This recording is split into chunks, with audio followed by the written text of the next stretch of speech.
Hey, what's up mga ka-airdrop and welcome back sa ating channel ang Crypto Whisperer PH. So for today's video guys is mag-a-update lang tayo ng isang airdrop project na ating ginagrind and malapit nang matapos ang season 1 niya guys, no? So after ng season 1, ano bang i-expect natin? So probably airdrop na or TGE ng kanilang project guys, no?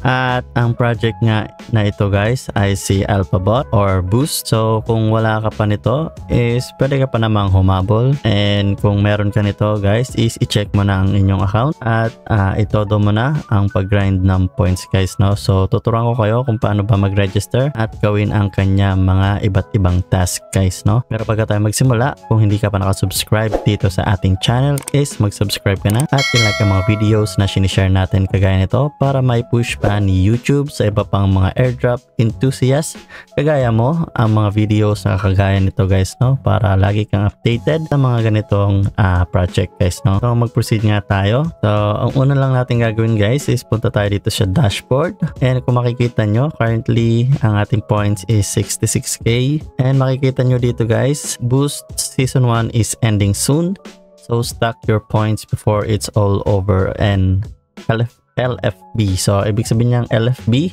let's fucking boost. So, ayun guys, ang ibig sabihin niyan guys, no? And according to them, it will end in 13 days and 15 hours soon. So, if you guys have the account for this boost, ay gawin nyo na ang kanilang mga tasks. So, ano ba yung mga tasks ni Boost guys, no? So kung makikita nyo, Boost season 1, and yung ating global ranking, and yung ating active multiplier, and yung inyong referral code guys, no? Doon dito sa mga starter tasks, so kailangan natapos nyo na yan. So mga basic lang yan guys, no? And yung mga complete tasks is makikita nyo rin dito. So may mga points yan. So mga kailangan nyo lang magawa dyan is yung daily tasks most of the time. Ito, yung raid, yung optional raffle, spin daily task or spin daily wheel. And then kung nanalo kayo sa isang raffle, i-retweet nyo lang yan guys. And ayan guys, no? Participate in a raffle. So may mga points yan, may mga designated points yan na makukuha nyo once na matapos nyo. And dito sa featured tasks, ito naman yung mga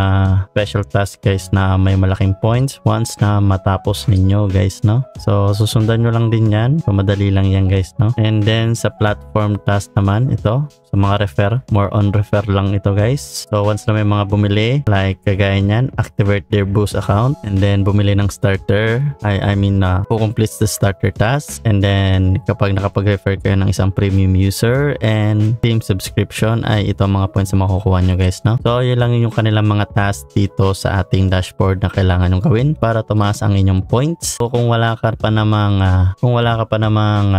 Boost account guys, is i-click nyo lang yung ating link dyan sa baba para kayo makapag-register. So pag na-click nyo yun ay madadirect kayo dito sa ating welcome page guys, no? So ang una nyo gagawin, syempre magsa-sign in kayo, and sa pag-sign in pwede kayo mamili via Google, Discord, Telegram, or any wallet na gusto nyong gamitin guys, no? So after nun, pag na-verify nyo naman yung inyong account is dito na kayo mapapasok guys, no? And kailangan nyo lang gawin yung tasks every day guys, no? So ganun lang talaga ang gagawin nyo. So kung bago ka pa lang at gusto mo pang humabol, so meron ka pang 13 days para gawin yung mga tasks guys, no? So para dun sa mga para naman dun sa mga matatagal na kagaya ko, is continue lang ang ating pag-grind guys, no? So I hope this video helps, and kung nagustuhan mo ang ating video for today is huwag mo kalimutan mag-subscribe at i-like ang ating mga videos na sinishare kagaya nito para lagi kang updated sa mga crypto airdrop in the